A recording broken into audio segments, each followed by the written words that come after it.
Hi everyone, welcome to SS vlogs. ఈరోజు అయితే ఈ వీడియోలో 5 చుక్కల ముగ్గు చూపించబోతున్నాను. వీడియో అయితే ఎండింగ్ వరకు చూడండి. వీడియో చూస్తున్న ప్రతి ఒక్కరూ మన ఛానల్ని సబ్స్క్రైబ్ చేసుకొని ఫాలో అవ్వండి. ముగ్గుతో పాటు మీకు ఒక మంచి స్టోరీ అయితే చెప్తాను. ఒక చిన్న పట్టణంలో సీత అనే అమ్మాయి ఉండేది. ఆమెకు చిన్నప్పటి నుంచే పాత వస్తువులంటే చాలా ఇష్టం. పాత పుస్తకాలు, పాత ఫోటోలు, పాత ఉత్తరాలు ఏది కనిపించినా జాగ్రత్తగా దాచుకునేది. సీతకు అమ్మమ్మ అంటే చాలా ఇష్టం. అమ్మమ్మ కూడా తన చిన్ననాటి విషయాలు సీతకు తరచూ చెబుతూ ఉండేది. ఒకరోజు అమ్మమ్మ చనిపోయింది. అమ్మమ్మ చనిపోయిన తర్వాత ఇంట్లోని వస్తువులను సర్దుతుండగా సీతకు ఒక చిన్న ఇనుప పెట్టె కనిపించింది. ఆ పెట్టెకు తాళం వేసి ఉంది. సీత తన అమ్మను అడిగింది, అమ్మ, ఈ పెట్టె ఎవరిది? అమ్మ కూడా ఆశ్చర్యంగా చూసి, నాకు తెలియదు సీత, బహుశా మీ అమ్మమ్మదై ఉంటుంది అని చెప్తుంది. సీతకు ఆ పెట్టె మీద ఆసక్తి పెరిగింది. కానీ తాళం ఎక్కడుందో మాత్రం ఎవరికీ తెలియదు. కొన్ని రోజుల తర్వాత ఇంటిని శుభ్రం చేస్తుండగా అమ్మమ్మ పాత చీరల మధ్య ఒక చిన్న తాళం కనిపించింది. సీత వెంటనే ఆ తాళం తీసుకుని పెట్టె దగ్గరకు వెళ్ళింది. తాళం సరిగ్గా సరిపోయింది. పెట్టె తెరచిన వెంటనే అందులో పాత ఫోటోలు, కొన్ని ఉత్తరాలు, ఒక చిన్న వెండి గొలుసు కనిపించాయి. అన్నింటికంటే కింద ఒక కవర్ ఉంది.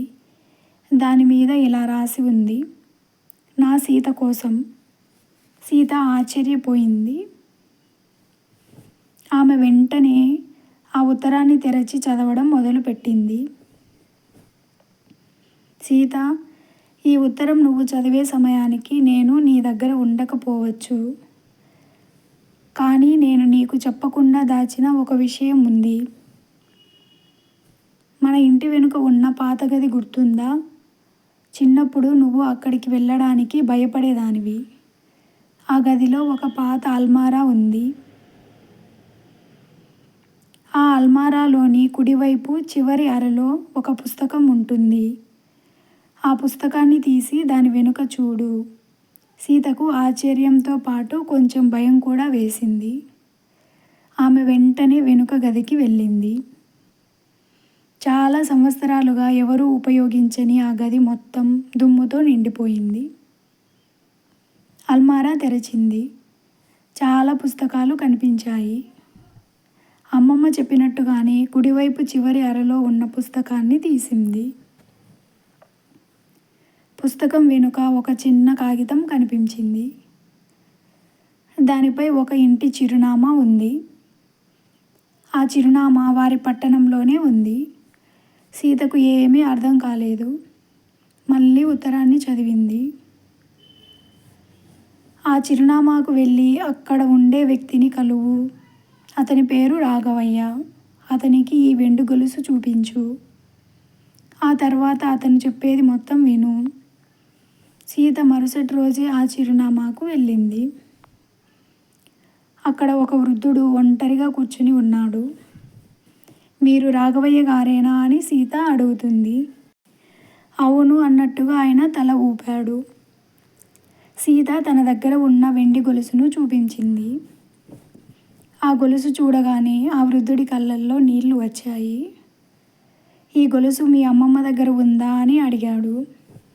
అవును, ఆమె నాకు ఇచ్చిన ఉత్తరంలో మీ గురించి రాసింది అని సీత చెప్పింది. కొద్దిసేపు మౌనంగా ఉన్న రాఘవయ్య నెమ్మదిగా మాట్లాడడం మొదలుపెట్టాడు. మీ అమ్మమ్మ నేను చిన్నప్పటి స్నేహితులం. మేమిద్దరం కలిసి పెరిగాం. కానీ ఒక చిన్న అపార్థం వల్ల మా మధ్య మాటలు ఆగిపోయాయి. ఎన్నో సంవత్సరాలు గడిచిపోయాయి. సీత ఆశ్చర్యంగా విన్నది. అయితే మళ్ళీ ఎందుకు కలవలేదు అని అడిగింది. రాఘవయ్య చిరునవ్వుతో, అహంకారం ఇద్దరిలోనూ ఉంది. ముందుగా ఎవరు మాట్లాడాలో ఎవరికీ తెలియలేదు అన్నాడు. ఆ తర్వాత ఆయన ఒక పాత ఫోటో తీసి సీతకు ఇచ్చాడు. ఆ ఫోటోలో చిన్న వయసులో ఉన్న అమ్మమ్మ, రాఘవయ్య ఇద్దరూ నవ్వుతూ ఉన్నారు. మీ అమ్మమ్మ చివరి రోజుల్లో నాకు ఒకసారి ఫోన్ చేసింది. కానీ నేను కోపంతో మాట్లాడలేదు. ఇప్పుడు ఆ నిర్ణయం నన్ను జీవితాంతం బాధపెడుతోంది అన్నాడు. సీత కళ్ళల్లో కూడా నీళ్లు వచ్చాయి. ఆమె తన అమ్మమ్మ ఉత్తరాన్ని మళ్ళీ తీసి చదివింది. అందులో చివరిగా ఒక వాక్యం ఉంది. మనసులో పెట్టుకున్న కోపం కన్నా మనసులో పెట్టుకున్న మనుషులు ముఖ్యమైన వారు. సీత ఆ ఉత్తరాన్ని రాఘవయ్యకు ఇచ్చింది. ఆయన చాలాసేపు దానిని చూస్తూ అలాగే ఉండిపోయాడు. తర్వాత సీతతో మీ అమ్మమ్మ నన్ను క్షమించిందా అని అడిగాడు. వీడియో నచ్చితే లైక్ చేసి షేర్ చేయండి.